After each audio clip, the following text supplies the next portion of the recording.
Yo, what's going on guys, Arekkz here and welcome back to another Division video. We're back on the information train today. I took a little detour yesterday and I showed you guys some fun Dark Zone PvP gameplay, so hopefully you enjoyed that. Definitely let me know in the comments down below if you did, because I would like to do some more of that stuff once the beta drops and the full game comes out, on top of all the informational videos of course. But in today's video, we're going to take a look at all the customization options and how the appearance tab works with regards to customizing the way your agent looks. If you guys do enjoy this video, then it would be super appreciated if you could drop a like and show some support. I know we're all super hyped for the upcoming beta, so definitely hit that like button if you're counting down the days. Anyway, if you open up the in-game menu and you go to inventory, you'll notice at the top of the screen you have four main options: overview, character, pouches, and appearance. I've got a video coming in a couple of days that'll look at the majority of these in depth, but for now we want to head over to the appearance tab. See, the items you see here are purely cosmetic. They carry no statistical benefits whatsoever.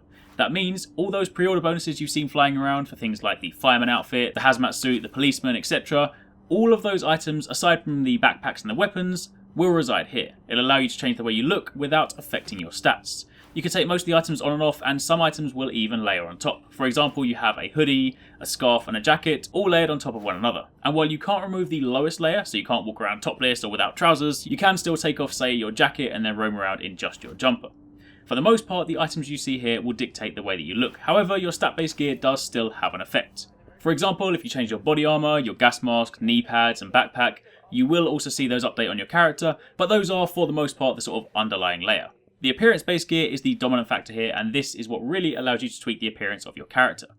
Now unfortunately, in the build that I played, I didn't really have much to choose from, but I did still find a hat whilst playing, so at least you can begin to get an idea. And speaking of which, let's talk quickly about how you find these items, because there are actually a number of different sources. First of all, you can find them as random drops. They're denoted by this sort of turquoise blue-green colour, so if you see them on the ground, that means it's a cosmetic or appearance-based item. Killing enemies, opening loot chests, and also whilst exploring abandoned buildings, if you go into like houses for example, you can even open cupboards and sometimes find items in there. Basically, general looting locations also have a chance to include appearance-based gear.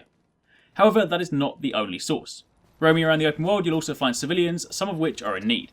If you see a civilian like this and you have an option to give them an item, usually a medkit or a bottle of water, then make sure you do so. Not just because it's the nice thing to do, because let's be honest, it's a bit of a dire situation, but also because they'll usually drop something for you in return. In this case it was a gun, but it can also be cosmetic items. Additionally, on top of that, if you remember the video I did a couple of days ago, I mentioned that you'll find intel located around the open world.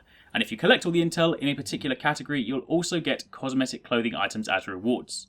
And finally, the last source is of course microtransactions. When speaking to a developer at the event, they told me that the only microtransactions we'll ever see are for cosmetic clothing items. I don't know what they'll sell, I don't know how much for, and I don't know when, but I imagine those sort of retailer exclusive pre-order bonuses will likely go on sale at some point. But if you don't want to buy them, then do not worry, because as you can clearly see, there are no shortage of places to find these items all around the open world. And that's pretty much it. That was just a super quick look at how the appearance-based gear works and where you can find the items. Again, if you guys did enjoy the video, then a like would be massively appreciated. But aside from that, thank you very much for watching. Make sure you tune in tomorrow for another Division video. And take it easy. Catch you next time. Peace out.